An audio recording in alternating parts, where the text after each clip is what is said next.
Welcome to What's Up With That with me, Myra, and Mev Monica. Hello everyone. Hi Myra, how are you? I'm good. How are you?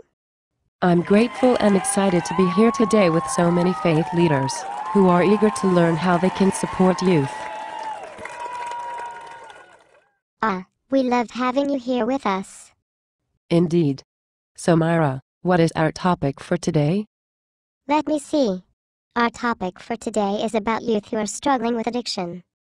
Myra, that is an excellent topic. Thanks. Myra, can you tell us what is addiction? Sure. It's when someone cannot stop doing something even though it is hurting them or others. Indeed. Dr. Gerald May says that addiction is any compulsive, habitual behavior that limits the freedom of human desire and is caused by the attachment or nailing of desire to specific objects. Objects like illegal drugs, alcohol, gaming and gambling? Yes. Do you know the basic elements of addiction? Let me see. I am willing to try. Would you like to share what you know? Sure. I think one would be wanting to use or engage in addictive behavior. Another, the person believes they do not have a problem and needing more for the same effect. Myra, very good. What you described is craving, which is a strong desire to use despite problems. Self-deception, which is denial, rationalization, and displacement of responsibility. Tolerance, or the need for more to achieve the desired effect. Other elements of addiction are withdrawal, which causes nausea, sweating, shakiness and irritability, and loss of willpower or not being able to stop the behavior. Rev Monica, can you give an example? Absolutely. Let's say a youth who uses marijuana or alcohol, and in the beginning there were not any problems. However, after repeated use, the youth's brain started to change. For instance, the brain desires the substance or addictive behavior, which causes the youth to become obsessed with thinking about using or engaging in the addictive behavior. Continued use also causes the brain to desire more and more. As the youth's life becomes consumed with using drugs, alcohol, or engaging in addictive behavior, such as gaming or gambling, the brain protects itself from losing the substance it has now become dependent on, by telling the youth that everything is okay. Does that make sense so far? It does. So using prescription or illegal drugs, alcohol, or gaming and gambling, things that make a person feel good, causes the person's brain to change. Yes. We humans love to feel good, which is also known as the pleasure principle. Wow. That makes sense. So Rev Monica, people engage in self-destructive behavior because it feels good. Well, it does, and it does not. The feel-good phase gets shorter and shorter, while the amount it takes to feel good or not to feel at all increases. On top of all that, the youth spends a huge amount of time thinking about their desired object to the neglect of family, friends, school, work and faith community. And if anyone suggests that there is a problem, the youth will deny or say that it is no big deal. Wow, that is intense.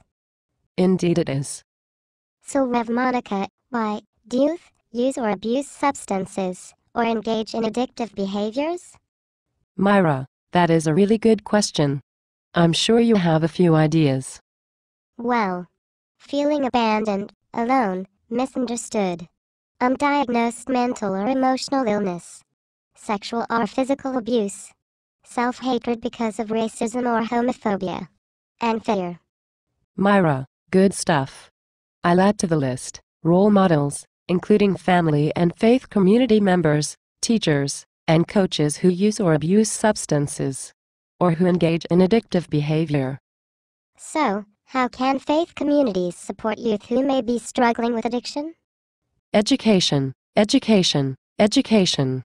Faith communities need to understand the elements and behavioral indicators of addiction, and the reasons youth use, as well as the warning signs of substance use or abuse, such as loss of interest in activities that once were enjoyed, change in friends, loss of appetite, change in sleeping patterns, withdrawal from family, Involvement with the criminal justice system.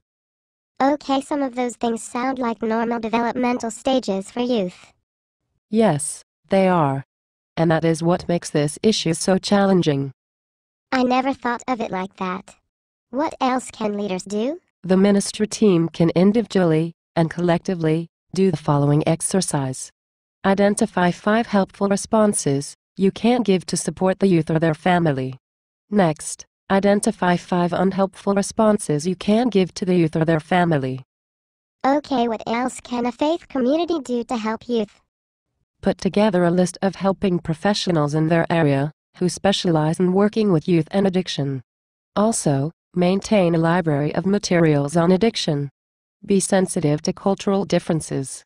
And be comfortable talking about substance use and abuse. What do you mean, be comfortable talking about substance use and abuse? Well, if a faith community leader has questioned or been questioned about the amount of alcohol they drink, the leader may become resistant or defensive if the ministry team attempts to address the issue of addiction. Okay, is there anything else we can do? Yes. Model a non-judgmental and respectful attitude. Identify 3 local treatment or recovery programs that treat youth and contact them. Assess the past and present relationship your faith community has with alcohol and other drugs. And offer youth the opportunity to attend Commit to Community inside-out groups, which are similar to small group ministry or covenant groups for adults. Wow, that seems like a lot of work. Yeah, ministry often is. And our youth are counting on us to live our faith and be good role models for them. For example, what message do we send young people when they see adults consume alcohol at faith community events? Mixed message? Indeed. Rev Monica, is there a resource list for faith communities that you can share with us? Yes. Information on resources will be included at the end of the video. Sweet. Rev Monica, thank you for being here today and educating us about how we can support youth who are struggling with addiction. Myra, and all you wonderful faith leaders, it has been my pleasure to share my time with you, discussing this very important issue. Well, that's all the time we have today. And remember, you are not alone. We are